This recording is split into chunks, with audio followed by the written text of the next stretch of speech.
Well, I thought that people were jumping a little bit out of line. They were getting yippy, you know? They were getting a little bit yippy, a little bit afraid, unlike these champions, because we have a big job to do. No other president would have done what I did. I did a 90-day pause for the people that didn't retaliate, because I told them if you retaliate, we're going to double it. And that's what I did with China, because they did retaliate. So we'll see how it all works out. I think it's going to work out amazing. I think that our country is going to be at the end of a year or shorter, but I think we're going to have something that nobody would have dreamt possible. And we'll go back on what Donald Trump said in just a moment with Ketavan. But first of all, where does all this leave Europe, which had been drawing up a list of tariffs it was thought would be revealed next week? But the European Commission President Ursula von der Leyen saying Trump's latest decision marks an important step to stabilising the global economy. We'll be crossing to Brussels then to talk to our correspondent Dave Keating, who joins us from there. So, Dave, where does this leave Europe then?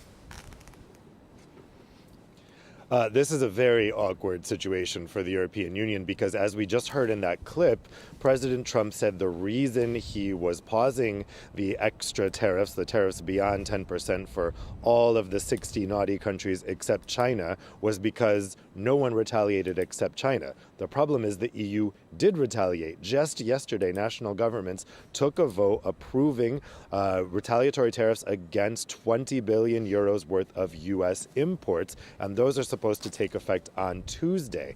However, those retaliatory tariffs are not for the 20% Liberation Day tariffs that Trump unveiled last week. It's a delayed reaction to the 25% tariff on steel and aluminium that Trump had put in place in February. Essentially, it's just kind of a coincidence that the vote took place yesterday. So now the EU is not really sure what they're supposed to do. The talk in Brussels this morning is speculation. Basically, did the White House understand the nuance that those tariffs approved yesterday, are actually not for the 20% tariffs, but rather the steel and aluminium tariffs, which have not been paused? Those are still going to be in effect. Or did the White House not get the news that the EU, in fact, had adopted retaliatory tariffs? And that's a big question over what the EU should do next. Should they pause these retaliatory tariffs, even though the thing they're retaliating against has not been paused? They have to act fast because, as I said, they're supposed to take effect on Tuesday. That's just a first round. So that what's supposed to take effect on Tuesday is 3.5 billion of the 20 billion, and then the biggest amount of it is supposed to take effect actually next month in May. I have a feeling, as a compromise, they may just combine those first two rounds and have them both take effect in May to give some breathing room here, because there's two schools of thought. One is they see that Trump didn't back down in the face of China's retaliation, and actually that's resulted in this spiral that has gotten tariffs now up to 125%. So it seems like the retaliation just seems to make things worse. On the other hand, the fact that China retaliated and that the EU was preparing retaliation contributed to the market panic. And that market panic, Trump has said, again, there in the clip, that's what motivated him to pause the tariffs. So you can kind of see good arguments on both sides. It's a confusing situation for the EU. If they want to change those tariffs, they need to do another vote. Certainly is very confusing, Dave. It's brilliant that we've got you there to explain it to us, to try and follow it. It's all very volatile as well, isn't it? Not just the markets that we were talking about before, but Trump himself as well. I mean, who knows what might come next? Well, the lack of predictability here is obviously the problem. And in her statement this morning, President von der Leyen said that at the same time that the EU welcomes this news, they are also looking for other trade partners, that they're also looking around the world. And actually, right now, Spanish Prime Minister Pedro Sanchez is on his way to China. There was a phone call that took place yesterday between the EU president and her counterpart in China, talking about strengthening relations in light of the U.S. aggression. In the short term, they just have to coordinate with China the dumping that's inevitably going to take place here of products that were intended for the U.S. market that are now going to get dumped here in Europe, most likely. That's going to result in some bargain bin prices for consumers over the coming weeks. But in the long run, it's not good news for the EU economy getting that kind of dumping. And the Commission stands ready to respond to individual products that it sees are flowing into the EU too much. But in the longer term, they're talking to China, they're talking to India, they're talking to Brazil, and some are even suggesting they should start talking to Russia about replacing the trade volume that will be lost with the United States. Because even though this reprieve has been granted here and the markets are reacting in this way, the fact is this is still all very unpredictable. And as we saw with Canada and Mexico, who were subject to tariffs before anyone else, this just results in a kind of, in this case, quarterly revisiting of this uncertainty. And the pattern is just going to continue. And again, so many different voices here in Brussels just confused about what they should do. Should they continue with the retaliation tactic? Should they go the China route, the Canada route, or should they go the UK route, have no response at all, keep quiet? Honestly, there's good arguments for both sides here, and it is a live debate. They have to decide quickly, though, as I said. Dave, thanks very much. Dave Keating, our correspondent, joining us there from Brussels. I'm going to pick up on a word that Dave used there. Ketevan Gordestani, our international affairs editor, who's joining me here, and say unpredictable. A lot of senior Republicans have sort of been flipping this on their head now, haven't they, and saying, this was all planned. This is what Donald Trump wanted in the first place. Is it all just a negotiating tactic? Well, that's at least what the White House would want us to believe. You had the White House press secretary, Karoline Leavitt, who came out and, as she loves doing, made fun a little bit of reporters, telling them, many of you in the media clearly missed the art of the deal, referencing, of course, the book that Donald Trump wrote in the 80s. You clearly failed to see what President Trump is doing here. Scott Bessent, the Treasury Secretary, adding to that, this was his strategy all along. But that is not what they were saying just a week ago or even a couple of days ago, because remember on Monday there was that unverified report that sent the markets in a frenzy because there was a report that Donald Trump was indeed considering a 90-day pause on his tariffs. The White House press secretary labeled it as fake news.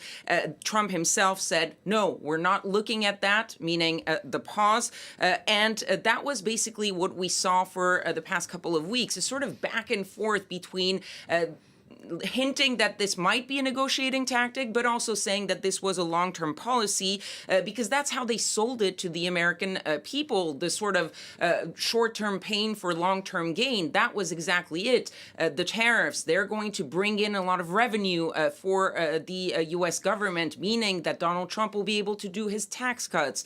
This is going to bring back manufacturing in the United States, bring back jobs in the United States, all of which would imply keeping those tariffs in the long term. Another stated goal was also to reduce the U.S. trade deficit, which is something that Donald Trump has railed against. This could still happen in those negotiations with different countries. So we still don't really know whether this was planned all along, or whether this is now used as a way to justify what they have done after backtracking following a week of panic. If it was not the plan, let's assume that for this next question, what could have it been that made the US president backtrack? Well, look, Donald Trump said earlier that markets were going to boom, stocks are going to boom, the country is going to boom, and they boomed all right, but not necessarily in the way that he was hoping for.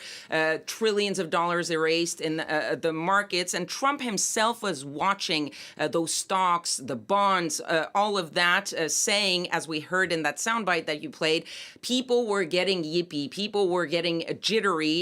So he sort of admitted that he was looking at what was happening. Clearly, that had a huge impact. There was also this pressure, increasing pressure from the billionaires around him, starting with Elon Musk, who has been pretty public about his opposition to these tariffs.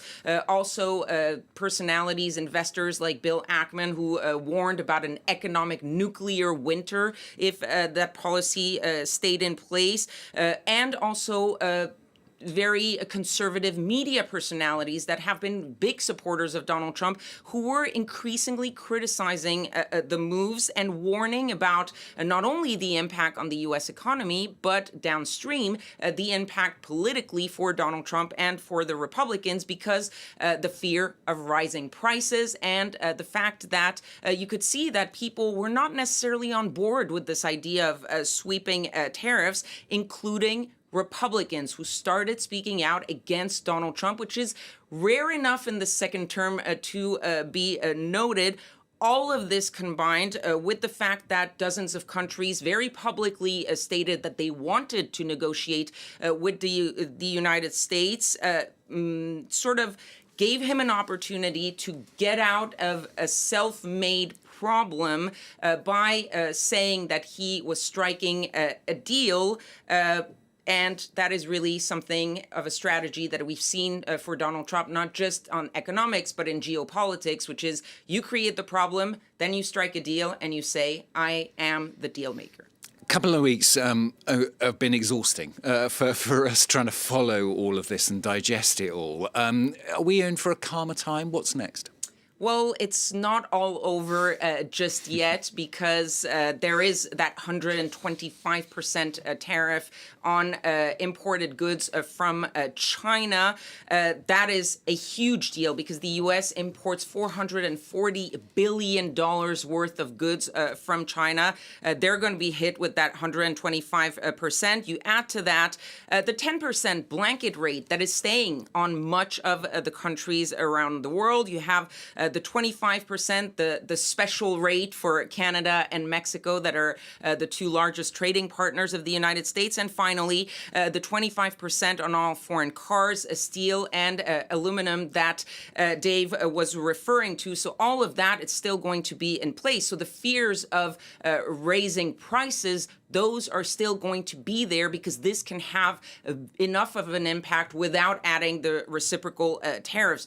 Also, so far, no deals have been made, and Donald Trump could change his mind tomorrow, next week, or in a few months. And so you're going to see the next couple of weeks sort of determine where this is going economically, if we're going into calmer waters or if we're in for another storm. It's not over yet. I suspect we'll still be talking about it next week. Ketevan Gorjestani, International Affairs Editor. Now, thousands of people have demonstrated again in Istanbul, this time 3 weeks after the arrest